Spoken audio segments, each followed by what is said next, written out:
नमस्कार हजुरहरू सम्पूर्णमा म आचार्य पण्डित एवं ज्योतिषी पुष्कर खतिवडाको तर्फबाट नमस्कार एवं प्रेम प्रणाम। समाजवादी भक्त सज्जन यो शास्त्रीय तत्त्वज्ञानलाई हजुरहरूको माझमा म लगभग प्रत्येक दिन लिएर आउने कोसिस गरिरहेको छु। आफ्नै सिर्जना र आफ्नो तर्कहरूलाई हजुरहरूको माझमा राख्ने विचार गरिरहेको छु।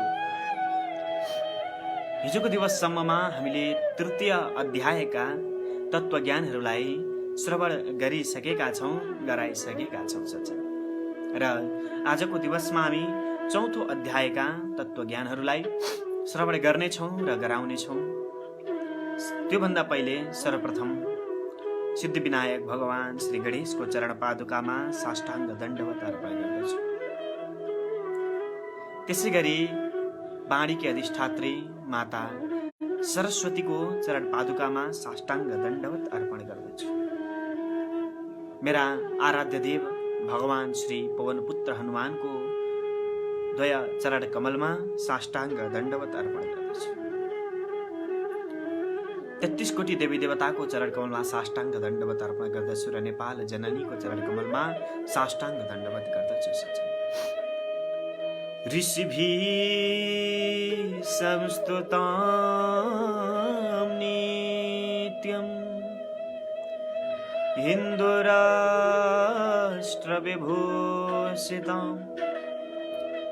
वैदिकी साधना भूमि वन्दे नेपालमातरम्।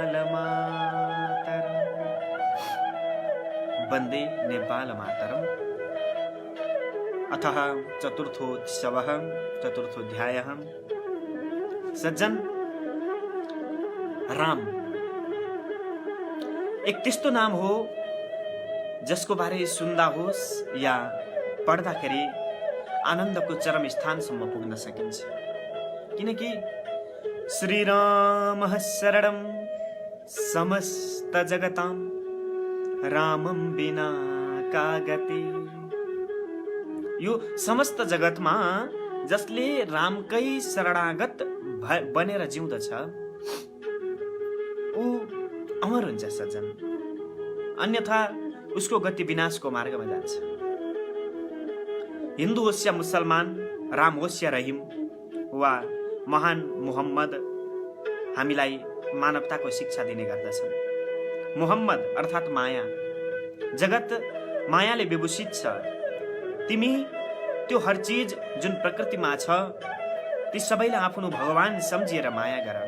सम्झ त्यो राम हो वा त्यो नै मुहम्मद हो। मेरो रामको माया नै तिम्रो मुहम्मद हो। अकार करुणा वरुणालयः मेरो राम भक्तमा बिना कारण पनि करुणा दर्शाउनुहुन्छ, करुणा गर्नुहुन्छ।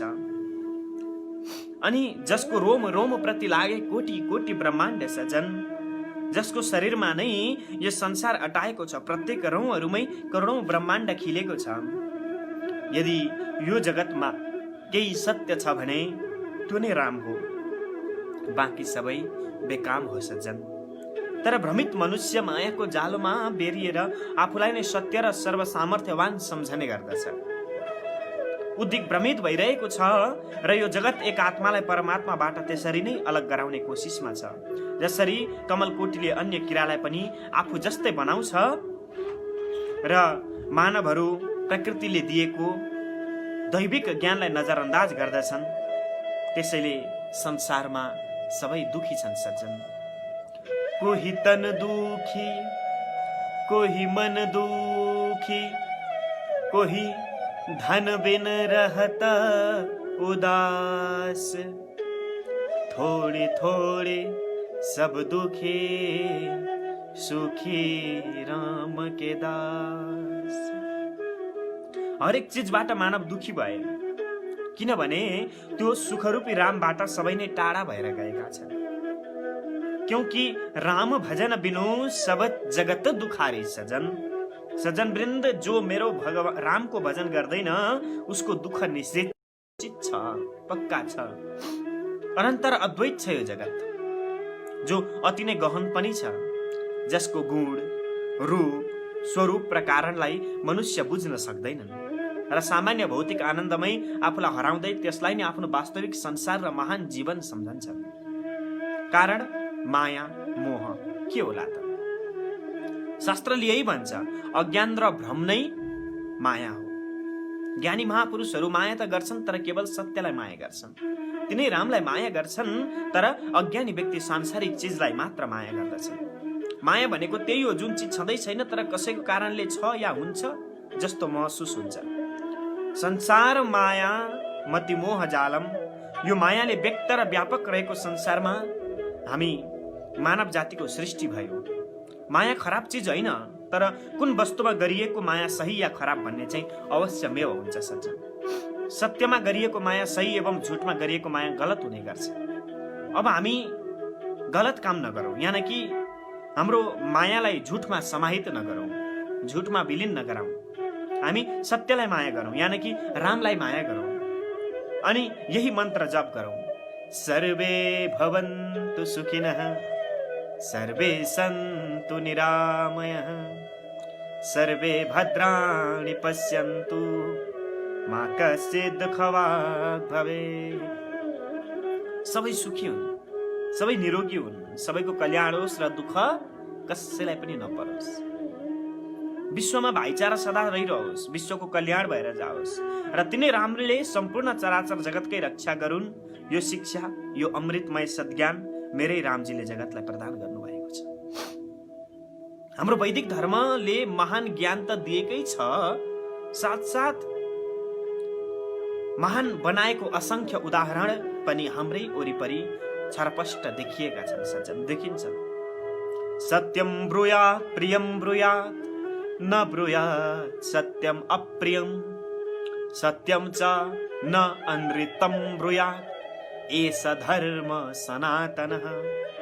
सत्य बोल, प्रिय बोल, सधैँ सत्य र प्रिय वचन र व्यवहारका साथ जीवन बिताऊ। असत्य र अप्रिय बोली अनि व्यवहार तिम्रो विनाशको कारण हुन्। तर तिम्रो धर्ममा, राष्ट्रमा यदि कुनै दुर्घटना घट्दैछ भने तिमी त्यति बेला कठोर भन्दा पनि कठोर बन्न सक्नुपर्छ र बन्न सक्छौ। तिम्रो सत्यता यदि आफ्नो धर्म र राष्ट्रको लागि अप्रिय छन् भने तिमीले स्वधर्ममा रहेर जसरी पनि तिनको विरोध गर्न सक्छौ। तिम्रो धर्म, तिम्रो संस्कार र संस्कृतिको तिमी मालिक बन्न सक्नुपर्छ। गतिहीन प्राणीलाई भुक्ति मुक्ति दिलाउने सुधर्म र सतगुरुको चरण खोजी खोजी पक्रने गर। तिमी गुरु हजारौं बनाऊ तर धर्म एक नै हुनुपर्छ सज्जन। जुन दिन मध्यम गुरुलाई छिचोली सद्गुरु भेट्नेछौ सम्झनु अब तिम्रो कल्याण भएको छ।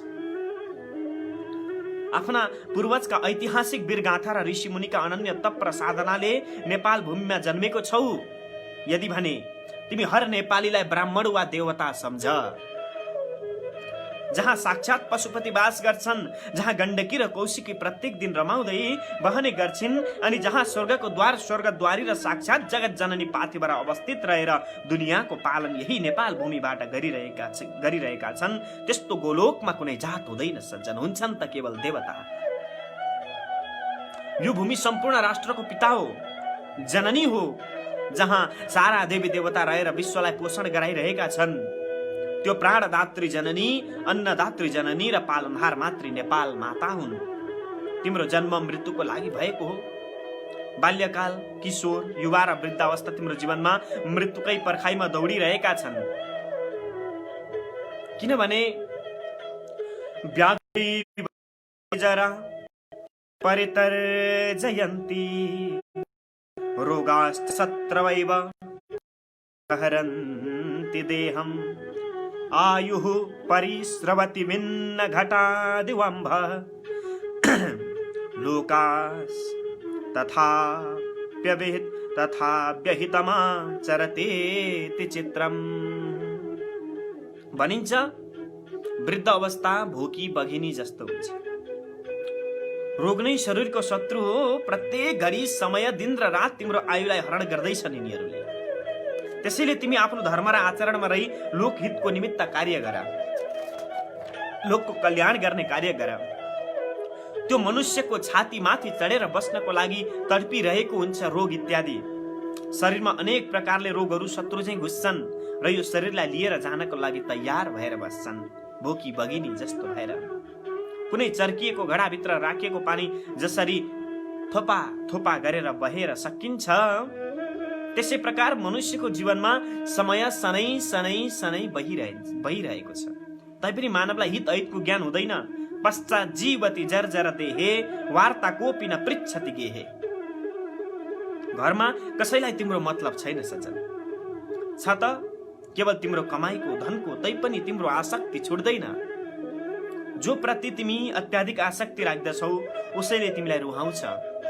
जीवनको कटु सत्य यही हो सज्जन।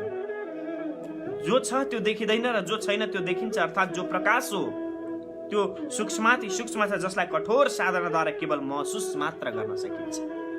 तर जो प्रकाश देखिन्छ त्यो बनाइएको छ, अथवा यसरी बुझौँ त्यो भौतिक छ र प्रत्येक भौतिक चिज अवश्य नाशवान छ। यो प्रकृति पनि प्रभुकै भौतिक रचना नै हो, जुन प्रभुकै कटु कटाक्ष मार्गको बाटो रोज्दछ। यी सबै बोध गरा ईश्वर ब्रह्म नै चैतन्यमा अविनाशी हो। आत्मा परमात्माको मित्र हो, साथी हो, स्वामी हो। अपना रूपी लौकिक दासत्वलाई जबसम्म त्याग गर्दै हामी अलौकिक स्थायित्वको आलिङ्गन तबसम्म परमात्मासँगको सम्बन्धलाई अन्वय र व्यतिरेकको माध्यमद्वारा हेर्न असमर्थ रहन्छौँ हामी। शून्य चित्तले त्यस शून्य ज्योतिर्मय तत्व ज्योति गर्नलाई हर क्षण प्रयासरत रहे शून्यमा पुग्न भने अवश्य सकिन्छ। जीवन शैली र पद्धति कर्मको अधीन रहे बन्धनको चिर सूत्रले जकड्छ सञ्चन। किनकि इन्द्रियहरू, मन र बुद्धि नै यस काम वासनाका कार्यका निवास स्थल हुन्। यिनैका माध्यमद्वारा यी काम वासनाका कार्यले जीवात्माको वास्तविक ज्ञानलाई ढाकिदिन्छ र मोहित बनाउँदछ। यसैलाई गीतामा पनि भनिएको छ, इन्द्रियाणि मनोबुद्धि रस्याधिष्ठानम् अच्युतेः एतैर्विमोहयत्येषः ज्ञानमत्यदेहिनम्। अध्याय 3 श्लोक 40। त्यसैले यस्ता कर्मबाट, यस्ता कार्यबाट आत्मा प्रभावित बन्दछ र जहाँ अहंकारको जन्म हुन्छ र मन, इन्द्रिय तथा विषयहरूलाई नै उसले आफू र आफ्नो ठान्दछ र वास्तविक आनन्द, जसलाई श्रीमद् भागवतको दशम स्कन्धको 84 अध्यायको 13 श्लोकमा भनिएको छ, यस्या बुद्धि कुडपे त्रिधातुके स्वधि कलत्रादिषु भौम इज्जदिहि यत्तीर्थ बुद्धिहि सलिले न कर्हिचिज निस्वभिज्ञेषु सएव गोखरः। जो व्यक्तिले यी 3 तत्त्वबाट बनेको शरीरलाई आत्मा ठान्दछ, जसले शरीरका सह उत्पादनलाई स्वजन वा आफन्त ठान्दछ, जसले जन्मभूमिलाई नै पूजनीय मान्दछ, तीर्थ यात्रा गर्दछ, तर दिव्यगान सम्पन्न व्यक्तिहरूसँग सत्संग गर्दैन, त्यो अल्प र दुखी नै रहन्छ। आत्मा र परमात्माको ज्ञान अति गुह्य र रहस्यमय छ। तैपनि स्वयं परमात्माद्वारा विभिन्न पक्षबाट यसको व्याख्या गर्नुभएको छ र व्याख्या गर्नुभएको हुनाले ज्ञान तथा अनुभूतिलाई बुझ्न भने सकिन्छ। किनकि विद्या हि का ब्रह्म गति प्रदाया बुधु हि को यस्तु विमुक्ति हेतु को लाभ आत्मा बगमो हि हो वै जितम जगत के न मनो हिएन। त्यो मात्र विद्या कहलिन्छ जसले ब्रह्मको गति प्रदान गर्न सक्छ, संसारको बन्धनबाट मुक्ति दिलाउने र आत्माको सनातनलाई दर्शन गराउने वाला ज्ञानको अनुसरण गरी मनलाई बाँध्न सके त्यो महापुरुष कहलाउँछ र संसारमा सुखी बनेर रहन सक्छ। सज्जनवृन्द, महाज्ञानी र महाविद्वान सन्तहरूले पनि कष्ट र पीडा भएका कुरा शास्त्रहरूमा पढेको या सुनेकै हुनुहुन्छ होला। रामायणमा एउटा घटना सम्झन्छु, एउटा दुआ सम्झन्छु।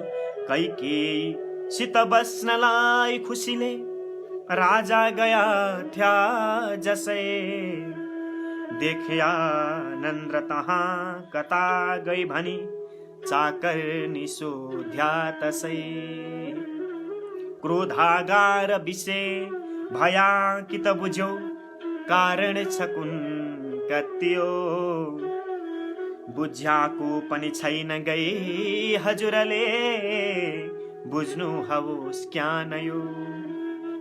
स्वयं राजा दशरथ पनि पत्नीको मोहमा बद्ध हुन पर्यो र रामको वनवासमा केवल विरहका अश्रु विसर्जित गरिरहनु पर्यो। तर त्यही शास्त्रमा भन्छ, पशु हो पशु को न करोति धर्मम। त्यो व्यक्ति पशु समान हो र त्यो सधैँ दुखी नै रहन्छ जसले धर्म गर्दैन। अब अहिलेको घटनालाई हेर्नुहोस्। के राजा दशरथले धर्म गरेका थिएनन्? हो, हामीमा यस्तै प्रश्न दगुर्ने गर्छन्, किन्तु सत्य यी कुनै पनि कुरा होइनन्। जीवन चलाउने 10 पाङ्ग्रा रूपी दशरथलाई यदि खराब स्वामी या यात्री पर्यो भने त्यो रथ बिग्रन्छ। त्यसर्थ रथ मात्र राम्रो या धार्मिक भएर हुन्न सजन, त्यसको समीपका सहयात्री पनि उत्ति नै धार्मिक हुनुपर्दछ। जसरी ड्राइभर अज्ञानी भए गाडीको इन्जन चाँडै बिग्रिन्छ र गाडी खराब भए ड्राइभर पनि समस्यामा पर्दछ, तर ज्ञानी र जान्ने भए त्यसको गाडीको पनि आयु लम्बिन्छ।